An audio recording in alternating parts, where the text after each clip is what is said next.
Right, I'm going to do another run through of stuff I've got working in my game, because I haven't done one in ages. So, I guess, here we go. So I've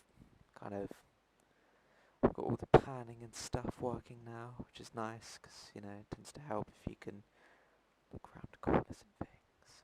And I've also got, all the health bars and things rotating. If you've got your little team here, and you can still switch between them. And then you can zoom out indefinitely, because, why not? I'll fix that at some point. And then, just for, I've put in some default classes and stuffs for, DPS, sniper, healer, tank, and all that. It's not meant to be that. That will inevitably be like names and things, but for now it's just so I can see that it is randomly generating things and know whether or not certain abilities and weapons are working. Also, I've now attached weapons to people so they move. Aha, success. That's cool.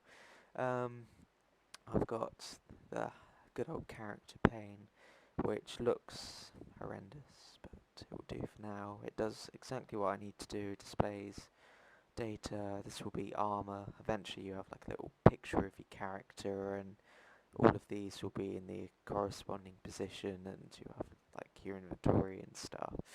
But for now you can look through your teammates and it updates the stats. This is meant to be like a tabbed system.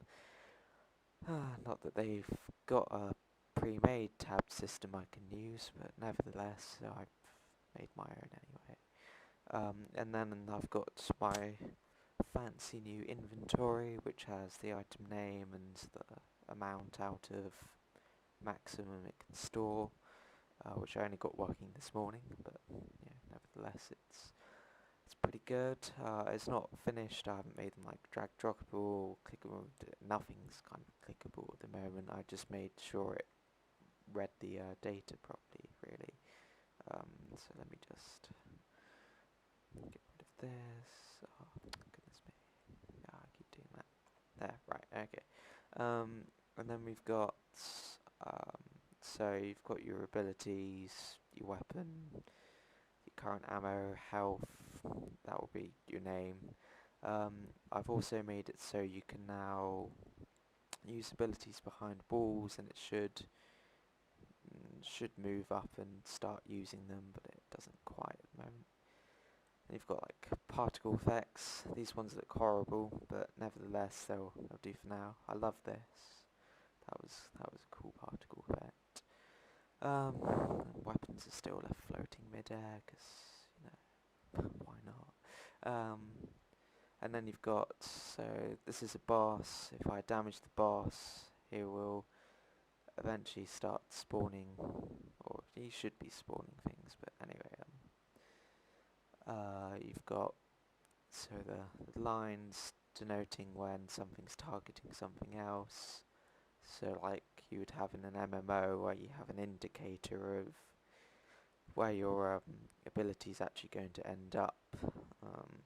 So for instance, I've become the sniper. If I use it on this, it shows me I'm pointing towards that, and then that takes damage.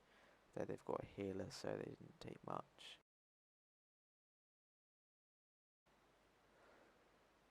But yeah, so it's all pretty well working quite nicely. Wow, this is quite tough. 2 tanks and a healer. Yeah, so you've got little channel bars and things. I'm basically just trying to make it so it looks more like a game. That would be quite useful. Yeah, so when I've killed these guys, I should quite soon, now that I've got the inventory working, be able to make it so you can manipulate your weapons and abilities and stuff, make them all drag droppable, and you have a little list of abilities down the bottom, and your weapons and your inventory, You can like drag them across and unequip and re-equip armor and things like that. Then I can make weapons and armor drop from enemies, and then you can start customizing your team, so you'd be able to like swap over components of you and your allies and all that sort of thing. So yeah, that's all I've got going. I tried to make this draggable. I did all the stuff for it. It just doesn't seem to have worked, but whatever, it'll do for now. Right.